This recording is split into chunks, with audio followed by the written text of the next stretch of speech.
Un repàs per la vida que ens dona la natura. De Berta Madú és el nom que rep l'exposició de Bonaventura Anson. Però a part de reflectir la vida que podem trobar en les fruites, també és una metàfora per intentar explicar l'evolució en la vida humana. Des del procés de pol·linització fins a la descomposició, des de la fecundació fins a la mort. Evolucions paral·leles que mantenen un fort vincle d'unió, formar part de la natura.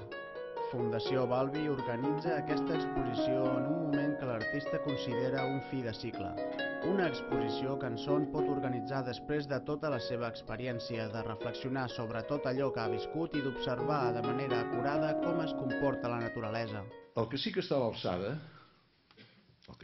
l'alçada, avui i fa molt de temps, és la Fundació Balbi. I jo ara no puc deixar ni un moment de felicitar en el senyor Joaquim Vidal i en la Magí Noguer, com a directora, de tota la seva feina. I ho reconec jo, i espero que amb el temps ho reconeixerà tothom que està interessat en allò que sobrepassa el material i que ens enriqueix l'esperit, que és l'art i que és la cultura. Gràcies, Fundació Balbi.